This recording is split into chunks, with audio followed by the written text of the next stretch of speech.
এগুলাকে কোন মশলা বলা হয়? এগুলাকে বলা হয় আল মাসাইলুল মুতাফাররা। আল মাসাইলুল মুতাফাররা বিহাযিহি যাবিতা। বিহাযিহি আল মুতাফাররা বলা হয় এই সব মশলাকে আল মাসাইলুল মুতাফাররা বলা হয়।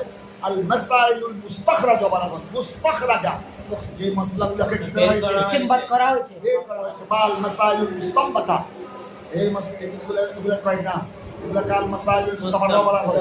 আল মাসাইলুল মুস্তামবাতা বলা হয়। আল মাসাইলুল মুস্তাখরাজা যে মশলাগুলোকে ইস্তিখরাজ করা হয়েছে, বের করা হয়েছে, নির্গত করা হয়েছে কায়দা থেকে। এই উপাদান থেকে বিহাযিহি যাবিতা। বিহাযিহি যাবিতা। আমার দেখে দেখো তোমরা এবার ব্যবসা কিনে শুনো মুআমালা।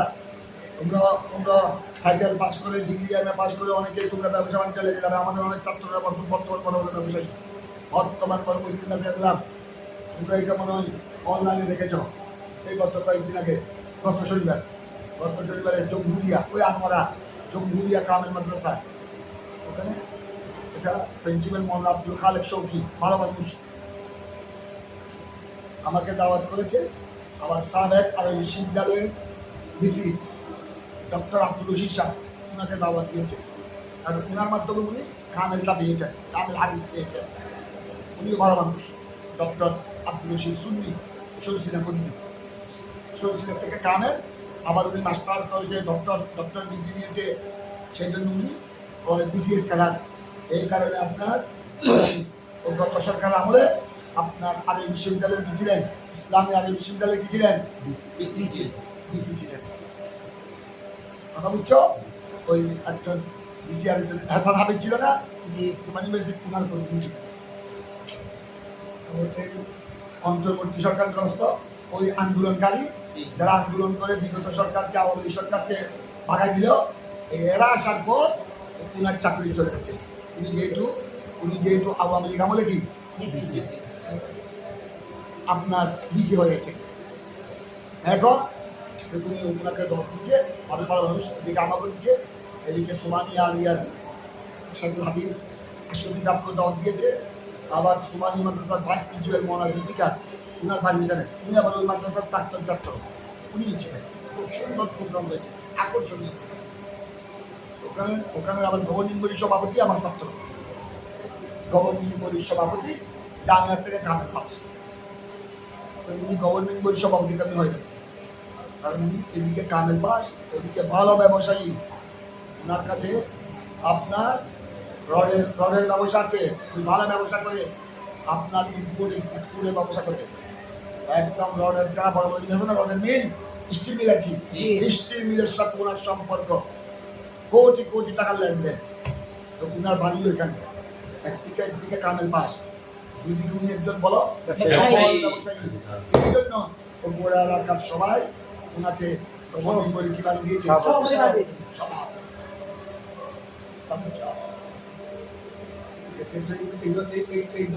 সুতরাং আমাদের ছাত্র অনেকে ব্যবসায়ী আছে। তোমরা অনেকেই যাদের ভাই ব্যবসার সাথে সম্পৃক্ত, অনেক ছেলে কামিল পাস করে ওই বাবার ভাইয়ের কারণে সেও ব্যবসায়ী হয়ে যায়। কথা বুঝছো?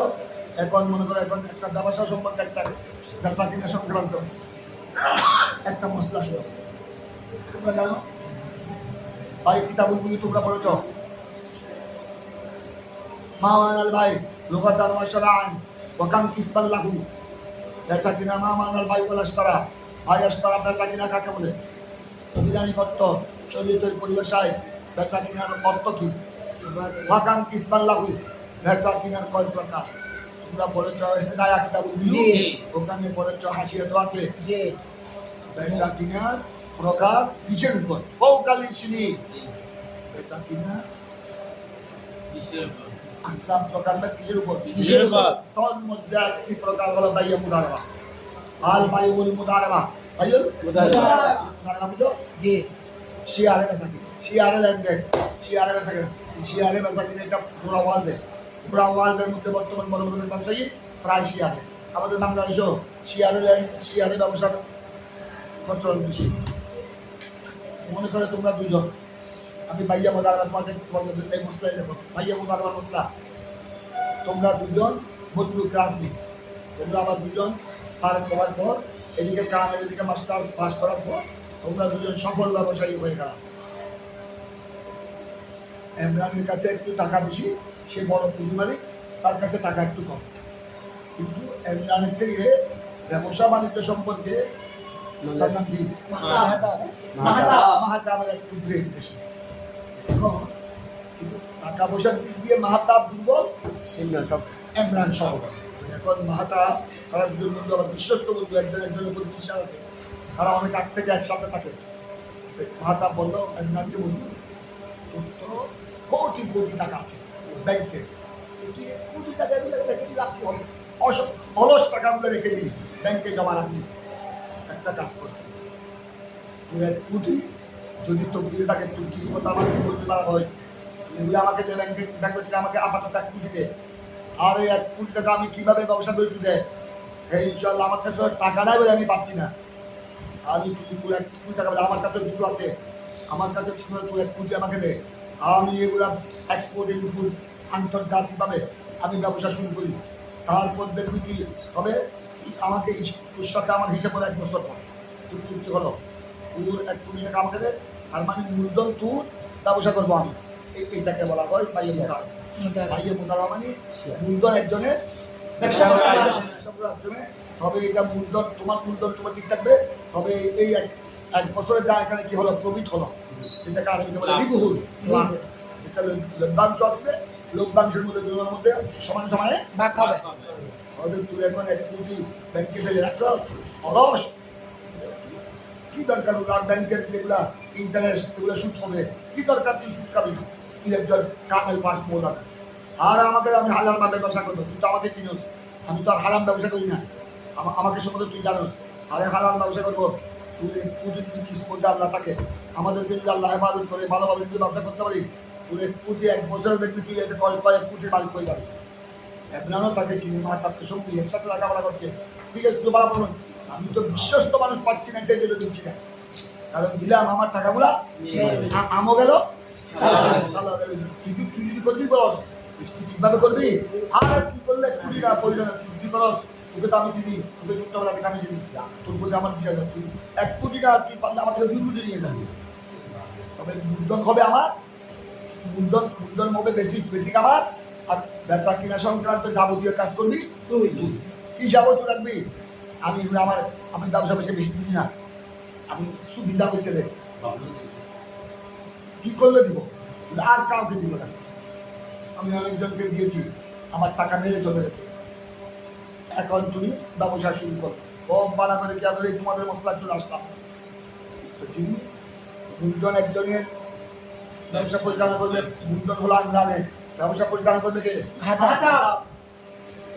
শুনো, এই মা খদিজার ব্যবসা আমার নবী এভাবে ছিলেন, আমার নবী ব্যয়ে মুদারাবার চুক্তিতে ছিলেন।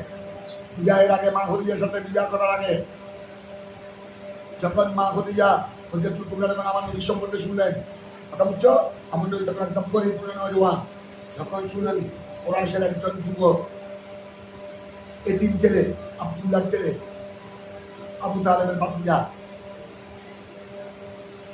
বড় বিশ্বস্ত, হ্যাঁ, এবং উনি যেটা করে আর মাটি ধরলে শোনা হয়ে যায়, আর 1 পয়সায় দিক সেদিক হয় না, আর উনি যার ব্যবসা উনি পরিচালনা করে, ওখানে লাভ ছাড়া কোনোদিন ক্ষতি হয় না।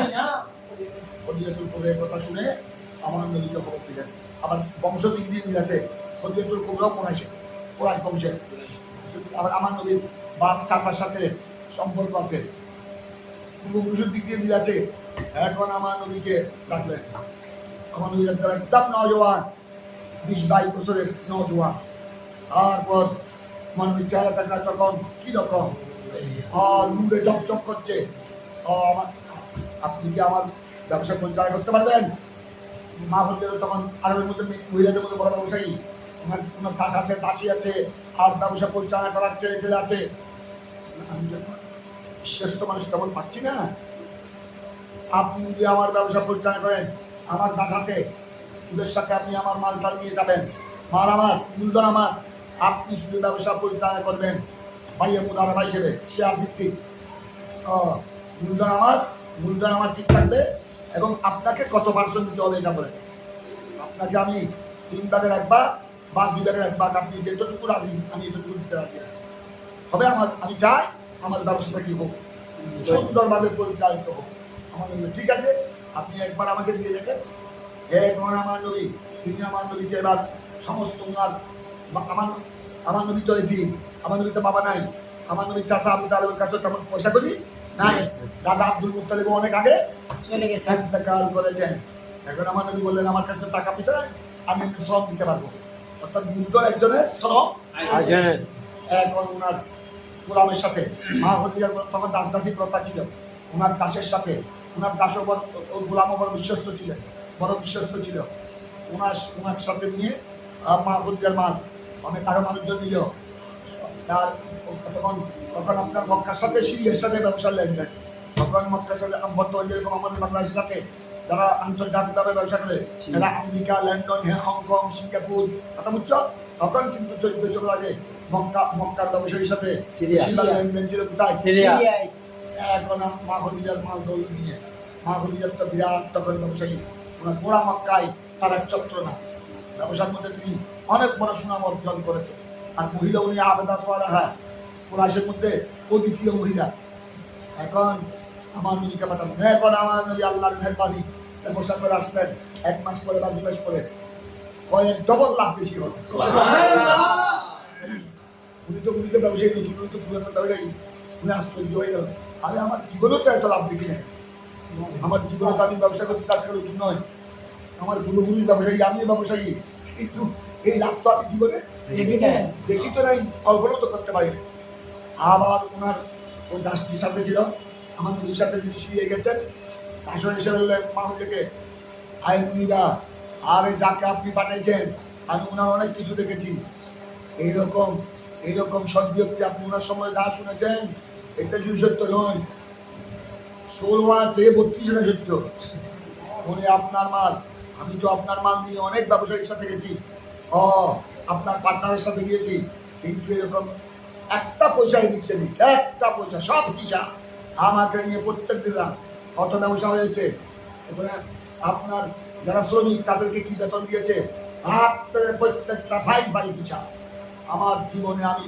এরকম আমানতদার দেখি নাই এরকম চরিত্র এখন এই মা খদিজা আমার নদীর ব্যবসা থেকে ফিরে আসার পর গান শুনে এই মা খদিজা আমার নদীকে শাদী করার জন্য আমার নদীর সাথে শাদী বসার জন্য নিজেই প্রস্তাব দিয়েছে নিজে পাগল হয়েছে নতুবা উনার পরিকল্পনা ছিল উনি আর বিবাহ বসবেন না কারণ আমার নদীর পূর্বে ওনার সাথে 2 স্বামীর সাথে একের পর কি হয়েছে 2 স্বামী মারা গেছেন একের পরে আবার 2 স্বামীর ঘরে ছেলে সন্তানও এই জন্য তিনি যে না আমি আর বিয়া বসবেন 2 সংসার আমার হয়েছে একটা সংসারও টিকে নাই আমার স্বামীরা খুব ভালো মানুষ ছিলেন কিন্তু আমি এদেরকে হারিয়ে ফেললাম আমার বিয়ের দরকার নবীর ব্যবসার সততা দেখে আমার নবীর গুণগান শুনে আমার নবীর চাচা আবু তালেবের নিকট মা খদিজা আত্মীয় পাঠিয়ে আমার নবীর সাথে নেকাহের কি দিয়েছেন এই ওখানে আমার নবীদের মা খদিজার ব্যবসা পরিচালনা করেন ওইটাও ছিল মূলধন ছিল কার ছিল ওনাদের যা মূলধন তুনার একা এখানে যা ব্যবসা করে যা কি হয়েছে ওখানে হলো আপনার চুক্তি হিসেবে অথবা যেমন তোমরা 2 জন তোমাকে 2 কোটি দিয়ে দিল তুমি এখানে 2 কোটি নিয়ে সিঙ্গাপুর মালয়েশিয়া যেখানে যেতে হয় এখানে তুমি যেগুলো সব চিনো জানো এখন লাভ হলো অনেক 2 কোটির মধ্যে তুমি ব্যবসা পরিচালনা করে 2 মাস 3 মাস 6 মাসের মধ্যে প্রায় অর্ধ কোটির মতো লাভ আসলো খরচ টরচ সব বাদ দিয়ে অর্ধ কোটির মধ্যে তোমাদের মধ্যে যেভাবে চুক্তি হয় যদি তোমরা যে প্রফিটের মধ্যে অর্ধ করতে অথবা 3 ভাগের 1 ভাগ অর্থাৎ 3 ভাগের 2 ভাগ আমার যেহেতু মাল আমার 1 ভাগ 3 মাসে যদি অর্ধ কোটি 1 কোটি লাভ হয় 3 ভাগের 1 ভাগও কি মামুলি টাকা অনেক টাকা না এই আমার ভবিষ্যৎ মামুলির সাথে এখন শুনো এরকম এটাকে বলা পাইয়ে আমাদের দেখো যিনি শ্রম দিবেন, যিনি একজনের হলো মাল, আরেকজনের শ্রম, যিনি জানার মাল মূলধন যার, ওনাকে বলা হয় আরবিতে শরীয়তের রাস্তা রব্বুল মাল। ওনাকে বলা হয় কি? রব্বুল মাল। রব্বুল মাল মানে মালের মালিক। রব্বুল মাল মালিক। আর আর যিনি যিনি যার শ্রম, যিনি শ্রম দিবেন, ওনাকে বলা হয় শরীকুন বা মুদারিব। মনে থাকবে, জি। মাল যার, রব্বুল রব্বুল মাল। মাল। আর যিনি শ্রম দিবেন, শরীকুন বা মুদারিব। ওনাকে বলা হবে শরীকুন অথবা মুদার। মুদারিব। এখন ভালো করে খেয়াল করো, খুব ভালো করে খেয়াল করো। আমাদের তোমার টাকা নিয়ে, তোমার মাল নিয়ে উনি চলে গেল বিদেশে ব্যবসা করতে। দুর্ভাগ্য, ওইটা 3 মাস 4 মাস পর আসলো। ওই আমাদের দেশে কর্মীগুলি বঙ্গোপসাগর, কর্মীগুলি বঙ্গোপসাগর মতো। এখন জাগলেরা সবাই বঙ্গোপসাগর মাছ মারতেছে। আসবে প্রায় আপনার ওখানে বড় বড় ফিশার, একদম আপনার মাছের জাল নিয়ে চলে গেছে, একদম বঙ্গোপসাগরের মাছ পথে অনেকগুলো চলে গেছে। ওনারা আসবেন মানুষজন নিয়ে, কর্মচারী নিয়ে চলে গেছেন। কেউ আসবেন 1 মাস পর মাছের অবস্থা বুঝে, কেউ 1.5 মাস পর, কেউ 15 দিন পর, ভাগ্যবালা হলে 1 সপ্তাহ পরে চলে আসে। এমন জালে মাছ আটকাইল, একদম ইলিশ মাছ, দামি দামি মাছ, ওরা জাল পুড়ে গেল। একদম 3 মাসেও যেই মাছ পাওয়া যায় না, 1 মাস। এক সপ্তাহ। 1 সপ্তাহ ধরে চলে আসলো। একদম টেলিভিশন মোবাইলে বলে দিল আপনার জাল এবং আমির জাহাজের মালিককে, হাজিজা ভাগ্যবালা কাম হয়ে গেছে, আমাদেরকে আর থাকতে হবে না। আরে কয়েক লক্ষ টাকার মাছ পেলে, মাছ খেয়ে এসেছি, কয়েক লক্ষ টাকার মাছ খেয়েছি। একদম ফলাগত হয়ে গেল। 1 সপ্তাহ 2 সপ্তাহের মধ্যে জাহাজের মালিকও কয়েক লক্ষ টাকার মালিক হয়ে গেল। আর আপনার ওরা যারা শ্রম দিয়েছে পুরো আপনার মালিক হয়ে গেল, 6 মাসের টাকার মালিক হয়ে গেল। আর কোনো সময় আছে 3 মাস পরেও আর কত বঙ্গোপসাগরে যারা এখানে ফেলে যাও, আবার এখানে গিয়ে ফেলে যাও, আবার 10 মাইল দূরে গিয়ে ফেলে যাও, নসিব খারাপ। 3 মাস পরে আছে টমেটো খালি আবদুল্লাহ, যে মাছ পাইছে এগুলি বেচা কেনার পর তাদের খরচ উঠে নেয়, খরচ উঠে না। কথা বুঝছো? জি। এগুলি হলো তকদিরের ব্যাপার, কিসমতের ব্যাপার। এখন শুনো, এই যে তারা দুজনকে শেয়ারের ব্যবসা করছে, একজনের মাল আরেকজনের শ্রম।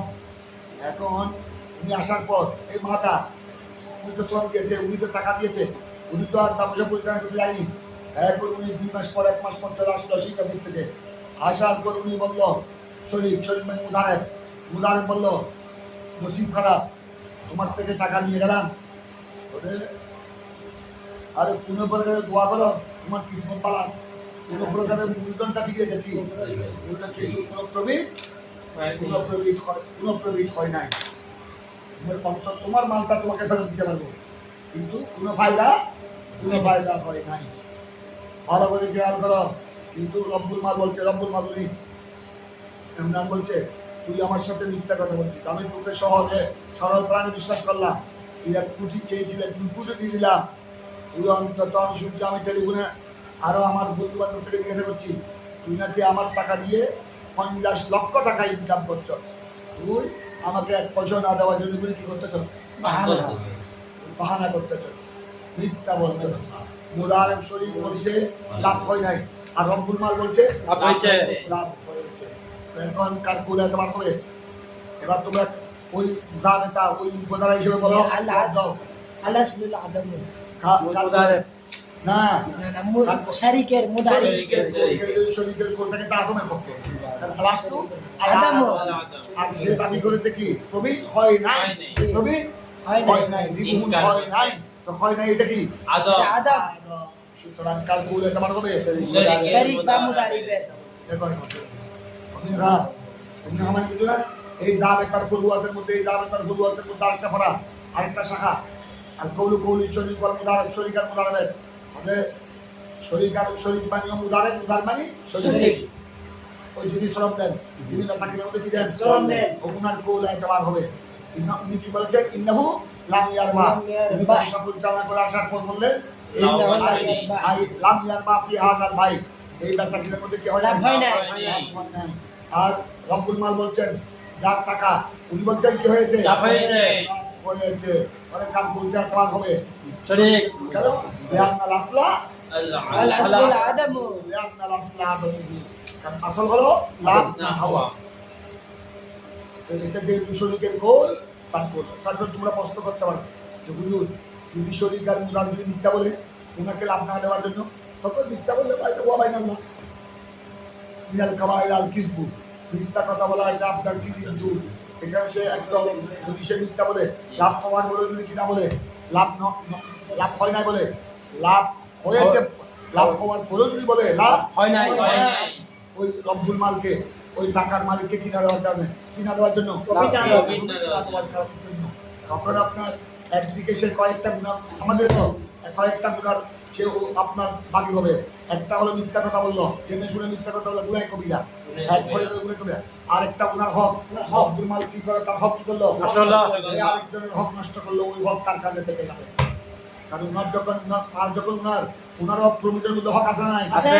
এই যে উনি তুষার একটা মিথ্যা কথা বলে ওনার হক কি করলো নষ্ট হলো। হক ধ্বংস করলো তাতে আপনার একদিকে গুনাহে কবিরা আর একদিকে আরেকজনের হক তার কাঁধে থেকে যাবে। থেকে যাবে যতক্ষণ রব্বুল মাল মাফ করবে না সে আল্লাহর দরবারে মাফ হবে না। কায়দা কি বলো আল আসলুল আদামু ওয়াকাজা আরেকটা মাসলা দেখো ওয়াকাজা লাম ওয়ালা লামা লা ইল্লা কাজা হতে পারে গো এক সুরত হলো উনি যিনি মুদারেব শরীক উনি ব্যবসা বাণিজ্য পরিচালনা করে এসে বললো ইন্নাহু লাম ইয়ারবা এবার পূর্বেই মুটেই হয় নাই। এক সুরত গেল আরেক সুরত অথবা লাম আর বা ইল্লা কাজা অর্থাৎ আমি প্রফিট করতে পারি নাই এই ব্যবসায় প্রফিট করতে পারি নাই ইল্লা কাজা তবে একটু অল্প। এই পরিমাণ, এই এই পরিমাণ। পরিমাণ কথা মনে করো 20,000 মূল্য বা 30,000 মূল্য বা 40,000 মূল্য যে এই ব্যবসায় আমি বেশি প্রফিট করতে পারি না ইল্লা কাজা এই পরিমাণ। রব্বুল মাল হয়ে আমরা যার মাল সে বলছে না তুমি মিথ্যা বলছো তুমি বলছো 30,000 প্রফিট হয়েছে আমি শুনেছি 40,000 হয়েছে তুমি 10,000 আমার থেকে খেয়ানত করে মেরে দেওয়ার জন্য এই বুদ্ধি তুমি আমার সামনে পেশ করছো ভালো করে খেয়াল করো মাতা যিনি শরীরী ব্যবসা করছেন শ্রম দিচ্ছেন উনি বলছেন প্রফিট হয়েছে কত 30,000 আর রব্বুল মাল বলছেন 40,000 কাল করে তোমার হবে কাল করে ওই হুবহু আগের মতো শরীক। আল আসলুল আদামু কারণ উনার কোল গেছে কোন দিকে না হওয়া থেকে। লাভ হয় নাই। হয় নাই দিকে লাভ হয় না মানে এত লাভ হয় নাই। অত 40,000 লাভ হয় নাই। হয় নাই ইল্লা আপনি বলছেন হয়েছে। তো আদম কোন দিকে না হওয়া থেকে। এই জন্য কাল করে দেওয়া তুমি যা বলছে তোমাকে মুদারিবের কওল। এটাই মেনে নিতে হবে কারণ শ্রম দিয়েছে উনি শ্রম দিয়েছে উনি মুদারিব যখন শ্রম দিয়েছে উনি যা লাভ করেছে বলছে এইটার উপরে কি হবে ফয়সালা হবে এইটার উপরে ফয়সালা হবে এটা বলছে ওকাজা লাউ পালা যদি লাউ পালা ভাই মুদারে শরীর যদি মুদারে বলে লামার বা ইল্লা কাজা ইস ভাই মে মাইনে প্রবি হাসল না কিয়া ইল্লা কাজা শুধু এগুলো সিরিফ ইসি মেটা ওদের তখন কার বলে তোমার হবে শরীক। বলছে ওয়াকাজা বলছে কাজা মানে আগেরটার মতো জি। এটার মধ্যে কার বলে তোমার শরীক। শরীকের لأن الأصل عدم الزائد আসল হলো না হওয়া। আদম অতিরিক্তকে অস্বীকার করা অতিরিক্ত না হওয়া অতিরিক্ত না হওয়া। না হওয়া তো মুদারেবের গোল কোন দিকে গিয়েছে না হওয়ার দিকে। না হওয়ার দিক দিয়ে ওই মাঝে আরেকটা মাসলা দেখো আরেকটা মাসআলায়ে মুতাফাররা মাসআলায়ে মুস্তাখরাজা বিহাযিহি কায়দা বা বিহাযিহি কায়দা জাবেতা মজমা এটা মজমাউল ফাতাওয়া খানি মজাবের ফতোয়া কিতাব মিনাল আকরাম মানে মিন বাবিল আকরাম দেখো মজমাউল ফতোয়ার মধ্যে একরার কিতাবুল আকরামের মধ্যে মসলা কিতাবুল আকরাম বা বাবুল আকরামের মধ্যে এই মসলা এসেছে মসলাটা দেখো জালনাল কওলাল মুদারিব মজমুল ফতোয়া এতক্ষণ তোমরা যে মসলা পড়েছো জি। এই মসলার তাফসীর মজমার মধ্যে বলা হয়েছে অথবা জাআলনাল কওলাল মুদারিব আমরা আমরা মানে আমরা ফুকাইকে আমরা জি আমরা ফুকাইকে আমরা কার কৌল এতবার করেছি মুদারিবে কার কৌল দিল মুদার মুদার কৌলকে কি করেছি এতবার করেছে গ্রহণ করেছে এতবার করেছি কেন তার কৌলটা কোন দিকে গেছে নাহওয়ার দিকে আদম দিক দিয়ে যা তাবে আলফায় যখন সে মুদারের যখন মুদারমানি শরীফ ওই দিদি শ্রম দিয়েছেন উনি যদি আপনার ব্যবসা পরিচালনা করে আসে ইজা আতা আতা মানে যখন বাড়িতে ফিরে আসে জি। আলফাইন কত টাকা নিয়ে 2000 আলফাইন 2000 মানে ওই যুগের ইমাম ইন্দ্রনীলার মিস্ত্রি ওনার আমলে টাকা ছিল আমাদের মতো কাগজের মুদ্রা নয় স্বর্ণ মুদ্রা চাঁদের মুদ্রা 2000 স্বর্ণ মুদ্রার দাম বর্তমান যুগে কত লক্ষ টাকা হবে যেখানে এক ভরি স্বর্ণের দাম বাংলাদেশি 2 লাখের উপর 2 লাখের উপর এখন ভালো করে খেয়াল করো মুদার মানে তুমি যা জিনিস সব দিয়েছেন উনি ব্যবসা করে ফিরে এসেছেন বাড়িতে এসে আপনার রব্বুল মালকে বললেন টাকার মালিককে বললেন আমি এই ব্যবসায় 2000 টাকা কি করে এসেছি লাভ নিয়ে এসেছি ইজাতা বেআল ফাইন উনি এসেছে 1000 টাকা নিয়ে 2000 টাকা আমার এই ব্যবসার মধ্যে কি হয়েছে লাভ হয়েছে তো অর্ধেক থেকে লাভের মধ্যে যদি অর্ধেক শরিক হয় তখন আপনার 1000 পাবে রব্বুল মাল আর 1000 পাবে শরিক আর মূলধন কি থাকবে মূলধনটা যিনি মালিক তার জন্য ঠিক থাকবে নিজাম থাকবে উনি যদি যা তাবে আল ভাই কোয়ালা হুমা তারপর দেখো উনি 2000 টাকা নিয়ে এসে মশলা ফুলের শেষ হয় নাই মশলাটা দেখো আপনার মুদারে শরিক উনি 2000 টাকা নিয়ে এসে ওই ব্যবসা করে এসে উনি বললেন কোয়ালা ভাই মুদারে শরিক বললেন হুমা আসলুল ওয়ালিদুন তবে এই 2000 এটা আসলো এটা লাভ এটা আসলো লাভ 2000 এর মধ্যে মনে করো 2000 এর মধ্যে আপনার 1000 হলো আসল আসল মানে মূল জি বেশি মূলধন আর 1000 হলো লাভ লভ্যাংশ তখন আপনার বিয়ায় বললো রব্বুল মাল বললো না তুমি মিথ্যা বলছো এখানে মূলধন 1000 এটা ঠিক আছে তবে লাভ 1000 নয় লাভ এবার আরো বেশি হয়েছে লাভ 2000 হয়েছে তুমি 1000 মেরে দেওয়ার জন্য মিথ্যা কথা বলছো কথা বুঝছো তখন আপনার কার করে দেওয়া হবে এখানে মুদারের গোল এতবার হবে লাল রব্বিল মাল কার গোল এতবার হবে না রব্বিল মাল রব্বিল মাল মানে বুঝছো তো যার শ্রম যার মাল মূলধন যা উনার গোল এতবার হবে না লাল রব্বিল মাল উনার গোল এতবার হবে না এতবার হবে কার গোল টাকা এই পর্যন্ত মশলা আপনার মজমান মশলা শেষ মজমাউল ফতোয়ার মশলা শেষ ওদের লিআন্নাল আসলা ওইন কানা আদমু বিহে লাকিন আরাদাহু আসলুন আখির ওহু আন্নাল কৌলুল কাবেজ ফি মিকদারে মা কাওয়ালাহু এখানে আরেকটা কথা আছে ওদের এখানে একটা কায়দা তোমরা তো দেখেছো আল আসলু আল আদম আরেকটা কায়দা আছে এখানে দুটো কায়দা শরীকের পক্ষে যাচ্ছে আরেকটা কায়দা যেমন দেখো আল কৌলুল কাবেজ আল কৌলুল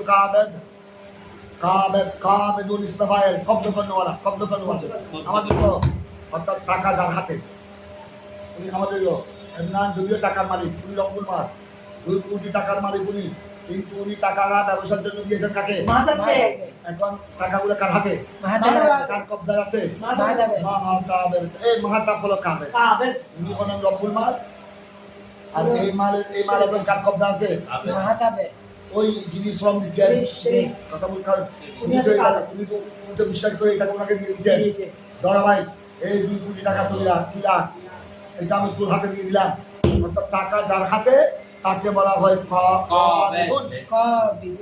বুঝছো টাকাগুলো তার কাছে আছে তো এই কাজটা হলো আমাদের যার কাবেদ আর মালিক একটা হলো কাবেদ টাকার মালিক উনি ইমরান উনি হলেন রব্বুল মাল উনি মালিক আর এখানে কাবেজকে টাকাগুলো এখন কার কবজায় কার কবজায় উনি হলেন কাবেজ তো যদি আপনার প্রভিডের মধ্যে যদি খারাপ হয় বাইনাল মালিক ওয়াল কাবেজ বাইনাল মালিক কি হয়ে গেল আপনার কাবেজে বলছে টাকা যারা উঠায় টাকা যার কবজায় উনি বলছে উনি স্বীকার করছে উনি দাবি করছে এই ব্যবসায় লাভ হয়েছে 5,000 উনি বলছে তুই মিথ্যা বলছস লাভ হয়েছে 10,000 তুই আমাকে কম দেওয়ার জন্য তুই আমার সাথে প্রতারণা করছস কাবেজ বলছে কত 5,000 5,000 লাভ হয়েছে 5 লাখ, আর মালিক বলছে 10,000 10 কাল করে তোমার হবে কাবেজ। আল কাউলু কাউলিল কাবিস হলু কাউলিল কাবিস এই এখানে মুদারিমের পক্ষে রায় যাওয়ার কয় কায়দা আসলো? ওনার পক্ষে 2 কায়দা, একটা হলো আল আসলু আল আদম, আদম। আরেকটা হলো কাবেজ। আল কৌলু কৌলু কাবেজ। আল কৌলু কৌলুল কাবেজ লা কৌলুল মালিক লা কৌলুল মালিক।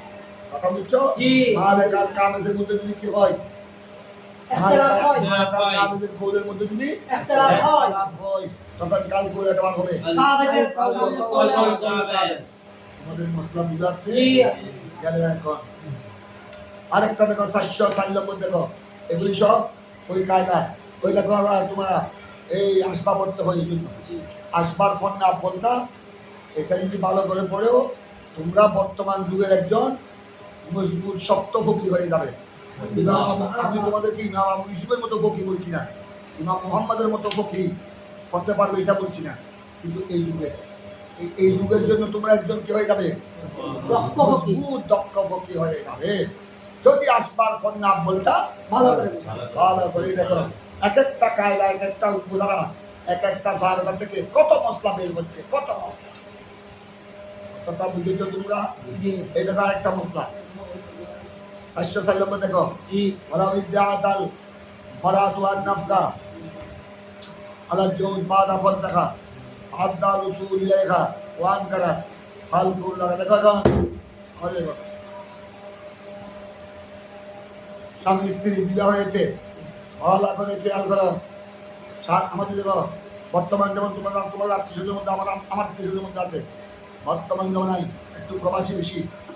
এখন প্রবাসীর সাথে তোমার বোনের সাথে বা তোমার বান্ধবীর সাথে বিয়ে হলো, বিয়ে হওয়ার পর যেহেতু সে প্রবাসী, এই কাজ কাম করে বাইরের দেশে, ওই আরব দেশে মধ্যপ্রাচ্যে, এখন সে বিয়ে করে চলে গেছে। ভালো করে খেয়াল করো, বিয়ে করে চলে গেছে, কারণ তার জব ওইখানে, না গেলে সে পরিবার কেমনে চালাবে। এখন চলে যাওয়ার পর তার ওখানে গিয়ে এবার বিয়ে করে যাওয়ার পর একটু তার লাখ পালা ছিল না, ওখানে আগে যেভাবে বিয়ের আগে যেভাবে টাকা পয়সা রোজগার করেছে, এখন গিয়ে ওখানে ওই ইরানের যুদ্ধ, ইরান ইসরায়েল, ইরান আমেরিকার যুদ্ধের কারণে মধ্যপ্রাচ্যের ব্যবসা বাণিজ্য প্রায় কি ডাউন। ডাউন। এখন আমাদের অনেক প্রবাসী বাঙালিরা বেকার হয়ে গেছে। এখন দেখো ওই বেচারা বিয়ের করে বিয়ে যাওয়ার পর কয়েক মাস একদম স্ত্রীকে নাম নফকা, স্ত্রীর বরণ পোষণ দিতে হবে না, স্ত্রী বরণ পোষণ আছে, খাওয়া দাওয়া আছে, কাপড় চোপড় আছে, এগুলি কাজ নাই।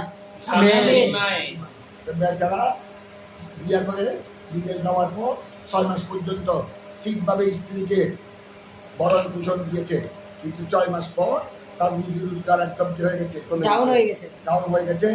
আর উনি আর 5-6 মাস পর্যন্ত কোনো নাম নফকা দিতে পারে নাই, পোষণ দিতে পারে নাই।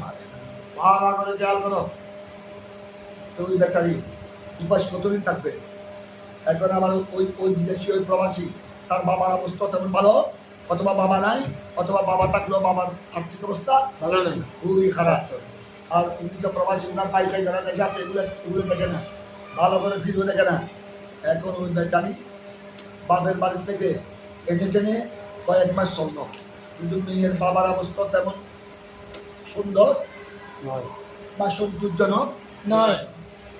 এখন ওই বেচারা যখন 5-6 মাস বরণ পোষণ দিয়েছে, বিদেশ থেকে টাকা পাঠিয়েছে স্ত্রীর নামে, আর 5-6 মাস দিতে পারলো না।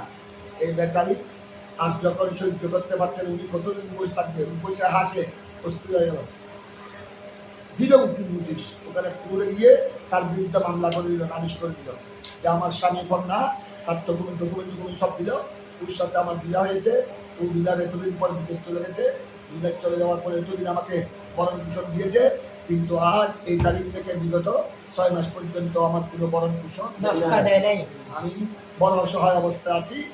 আমি তাদের আমার স্বামীর গার্জিয়ানকে অনেক বলেছি, যারা বাচ্চা আছে তারা এটা কোনো সুরাহা করছে না। আমার বাবার অবস্থা, আর্থিক অবস্থা কি নয়, ভালো নয়। মাননীয় মহামান্য আদালতের কাছে আমার আবেদন, আমার এই সমস্যাটা কি করে সমাধান করে দেন। এখন মহামান্য আদালত এটা যাচাই বাছাই করে স্বামীকে কল দিয়েছে, সমন জারি করেছে, তুমি তাড়াতাড়ি এত তারিখ আদালতে আসো, এত তারিখ আদালতে আসো সামনাসামনি। তোমার স্ত্রী তোমার বিরুদ্ধে অভিযোগ করেছে, তুমি কি তার ভরণ পোষণ দাও না। দিচ্ছ না, জলদি আসো। এখন আদালত ওইটা বিদেশে পাঠিয়ে দিচ্ছে তার ঠিকানা বরাবরে।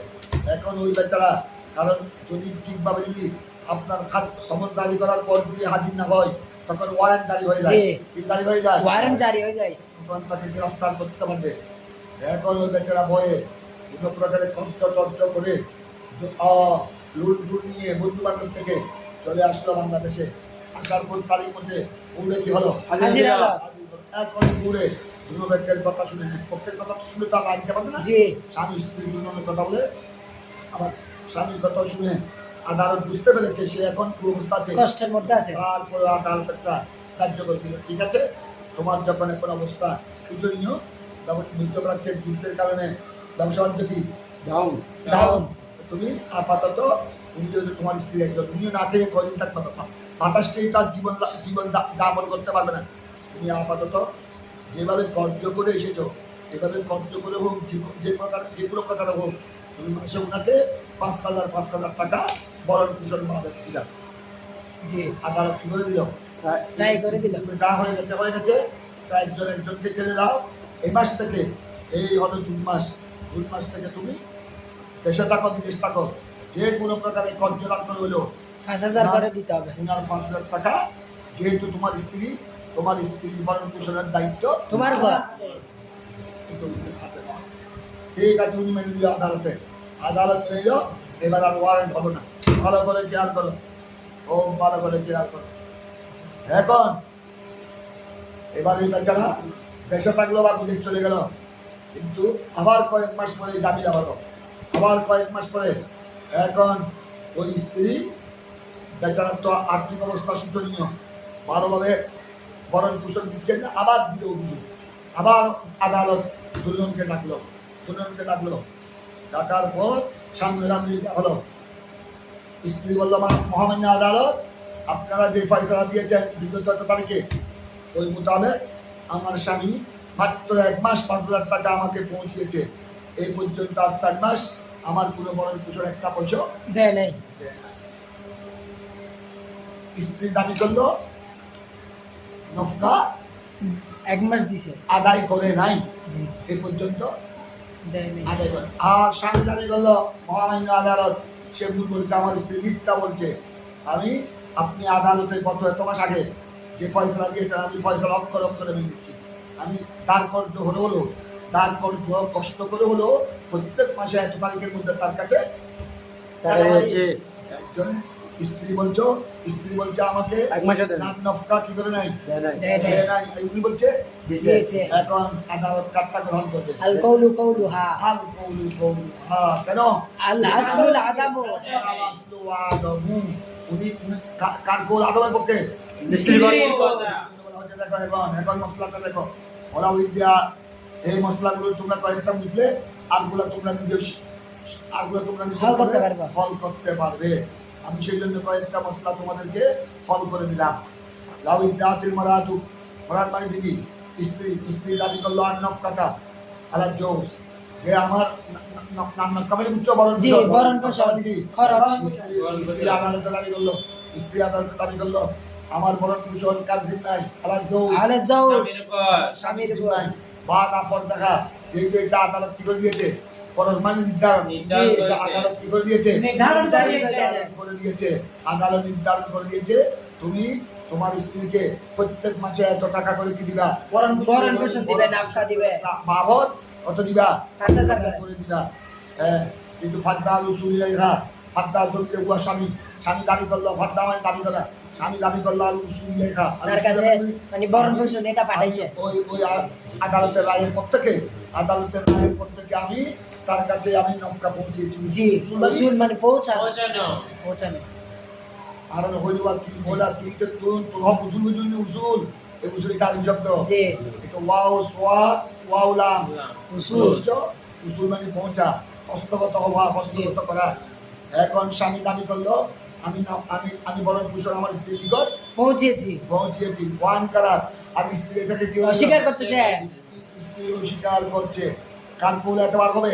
আল কৌলু কৌলু হা যদি স্বামী যদি বলতে না সাক্ষী, স্বামী যদি বলতে না সাক্ষী প্রকাশ করতে না পারে, হ্যাঁ, কিন্তু স্বামী যদি ওই নিজে মাসে মাসে কি বাতাইছে ডকুমেন্ট যদি দিতে পারে স্ত্রী করতে 5,000 করে বরং দুশো পাঠিয়ে যদি দুজনকে সাক্ষী বানায়, সাক্ষী থাকলে এই সাক্ষী যদি আদালত বলে মহামান্য আদালত আমরা দুজন সাক্ষী, উনি এই মাসের গত মাসের এত তারিখ, তার আগের মাসের এত তারিখ, তার আগের মাসের এত তারিখ, এই ডকুমেন্ট আমরা দুজনকে সাক্ষী করে উনি বিদেশ থেকে ওনার স্ত্রী নিকট কি ব্যক্তি করছে বরণ পোষণ পাঠাইছে সাক্ষী থাকলে তখন তার কৌলে তোমার আল স্বামী কৌলু কৌলু হু কিন্তু ওনার কাছে করে কি নাই, ডকুমেন্ট নাই এমনি গালে বললো, এমনি আদালত মুখে বললো আমি আমার স্ত্রীর বরণ পোষণ পাঠিয়েছি মাতিয়েছি, আর স্ত্রী কি করে দিল অস্বীকার করলো ইনকারাত ওয়ান ওয়ান করা বিবি ने इनकार कर दिया ইনকার কি তখন ফাল কৌলু লাহা কার কৌলে তোমার হবে স্ত্রীর কোন স্ত্রী কোন দূর দিকে গেল ওই আল্লাহ আসলুল আদম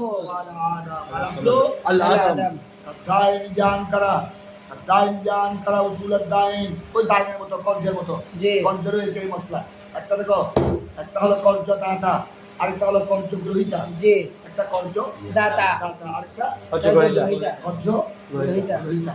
ভালো করে খেয়াল করো, খুব ভালো করে খেয়াল করো।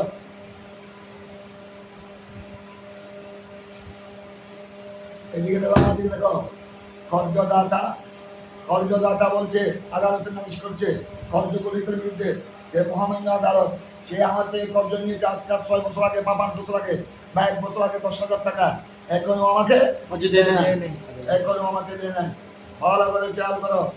আর কর্জ গ্রহীতা বলছে আমি দিয়েছি, গোপাল কর্জ গ্রহীতা বলছে আমি দিয়েছি। মহামান্য আদালত আমি তাকে কর্জ সুদ করে দিয়েছি আজকে প্রায় 3 মাস আগে। আর আপনার কর্জদাতা দেয় না অস্বীকার কাজ করে তোমার হবে কর্জদাতা কর্জদাতাকে বলা হয় দায়েন। জি কর্জদাতাকে বলে দায় কর্জ দিয়ে দেওয়া কথা বুঝছো? কর্জ দেওয়া মানে যেমন ফাল কবুলা কাদায় মানে কর্জ কর্জ দেওয়ালা দাতা, মানে ইজান কারা মুসুলার দাইন, এটা দাইন, এটা দিন নয়, দাইন জি, দাইন। মানে কর্জদাতা যদি অস্বীকার করে উসুলের দাইন মানে মানে ঋণ কর্জ কর্জদাতা। পরিশোধ করা, কর্জ পরিশোধ করাকে যদি কি করে অস্বীকার করে আর কর্জ গ্রহীতা বলছে আমি কর্জ পরিশোধ করেছি কিন্তু কর্জদাতা বলছে কার কোলে তোমার হবে কর্জদাতা আল কৌলু কৌলু দায় আল কৌলু দাইন, আল কৌলু কৌলু দায়